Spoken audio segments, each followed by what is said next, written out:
But first to an actor who has been carrying on, as it were, up the Khyber, or screaming, or camping, or whatever, for so long that you could well be forgiven for forgetting that he is also a consummate serious actor. He's a man of so many parts and voices and facets that I suspect it's not going to be easy to discover who he really is. But I'm going to try. Ladies and gentlemen, Kenneth Williams.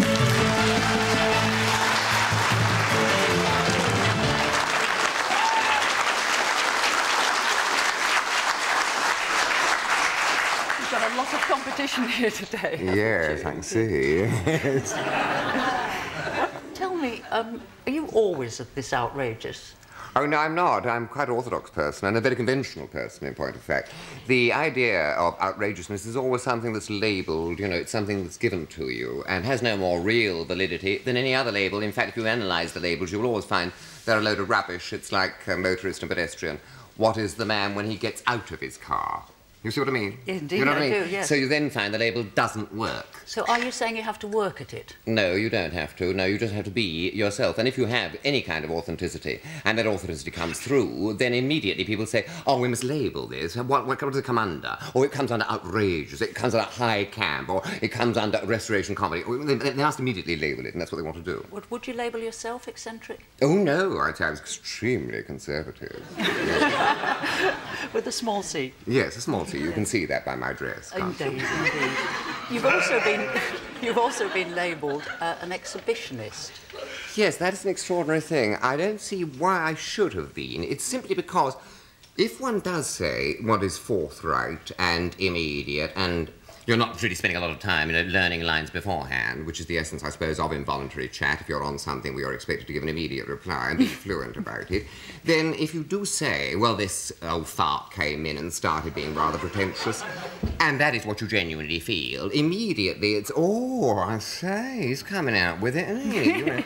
And that's the kind of thing that gets one the label. But you do have a gift for it, so where did you first discover that you had this gift?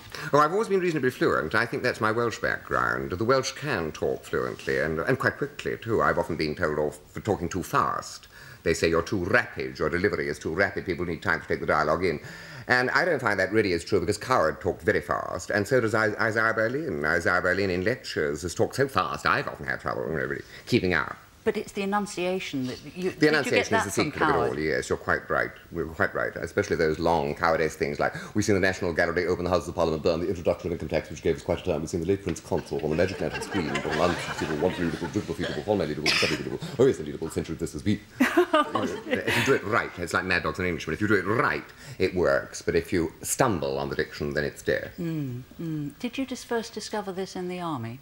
No, I first discovered it at school. I was in a school play. And I very nearly didn't appear in it at all, because the master was rather rude to me when I came on and said, stop trying to be a star and just play the role. And I said, how dare you? I'm leaving, and left. And the schoolmaster came to my father and said, he's left, and we've got no one to replace him. The school play's about to go on. You know, he's really let us down terribly badly. And so my father said, you go on and do that play, or you'll get a good hiding. You'll get a fourpenny one, you will. And I was very frightened of, and I was always frightened of fisticuffs. I always have been. So I did it, but only because he said so. Do you think that comedy, in the way that you do it, is a cover-up for lack of confidence? Undoubtedly, yes. I mean, I think all acting is about inferiority. I mean, yes, you feel that you're not much good. I certainly did when I was at school. I couldn't play football and do all the things that really were the sort of things that they encouraged you to do. I didn't like any of the things I was good. I wasn't very good at lessons either. I mean, I got very little marks at anything. I think it was 5 out of 100 for mathematics. It was appalling.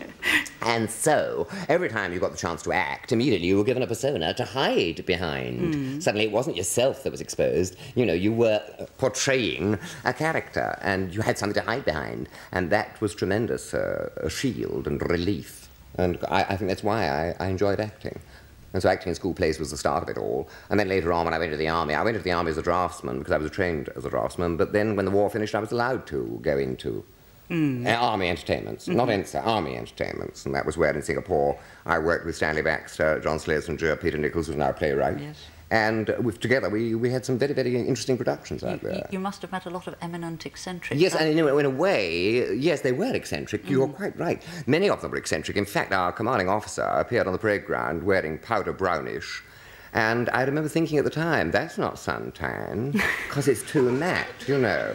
And though you could say you might get suntan in Singapore, you couldn't say you're going to get that matte brown look. And I spoke to someone who's in charge of makeup, and they said, oh, yes, he pinches the powder brownish and goes on the parade ground doing all right, now, save attention, all right, all at ease, and all this stuff went on. And he gave the impression of being frankly martial. All right, now look here. You're all going off to Burma, and it's a very tough assignment. We were all told this. It was a very tough assignment in Burma, simply because ENSA, he said, ENSA's finished. ENSA's finished. They gave their shows for nothing. You're going out there and we're charging fourpence. Fourpence a show. The lads won't like it. You'll be up against an awful lot of prejudice. Now, you must be tough. You've got to be tough to face that prejudice. As though, you know, you were facing Japanese and machine guns. It's just blokes paying fourpence. That's all.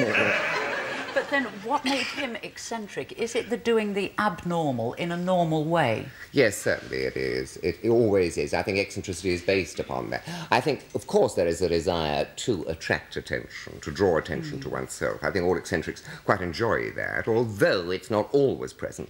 That's basically it. And also the desire to depart from the norm. Yes. The norm either bores them or they despise it, and want, as a consequence, to do something new. I noticed the Oxford Dictionary describes eccentricity as something slightly off-centre. Do you ever feel off-centre? Yes, well, I suppose insofar as I don't support the norm, I've always rather despised the norm myself, I have chosen not to observe it. Then I think, in all senses, we should aim for what seems to be lunatic. It's like the idea, say, homeopathy says, don't worry about the disease, give yourself the disease, and then you won't ever have the problem of the disease, like inoculation, which is give you a bit of the disease.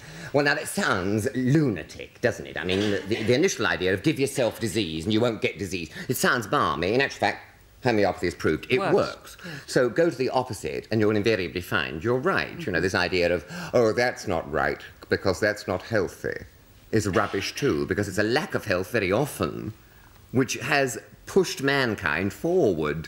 It is a lack of health. I mean, it's the lack of health, not being a healthy and a fit person, that's made somebody else a great artist, because he's confined. You know what I mean? Well, he's had to turn himself inward into something else. I'm not quite sure whether you are talking a great deal of sense or whether I just can't understand it. Well, for instance, I'll give you an example of what I mean. If you say, as Robert Gouillet does, that a healthy man does a hard day's work and sits down and has a meal in order to replenish the energy he's used up because of his hard work, he says that is healthy. The man who sits down and has a meal to replenish energy. He says, the man who sits down and says, well, shall I have an oyster? Or shall I have a little toast, a little pate? No, I have a little trout and a white wine sauce. He says, that isn't health at all. He says, that's self-indulgent and decadent. Do you see what I mean? I do, yes. But I feel somehow that even though you say you're not eccentric, to have arrived at the conversation where we're talking about health and oysters at this stage has to be eccentric. Eccentric indeed. Kenneth Williams, thank you very much indeed. Thank you.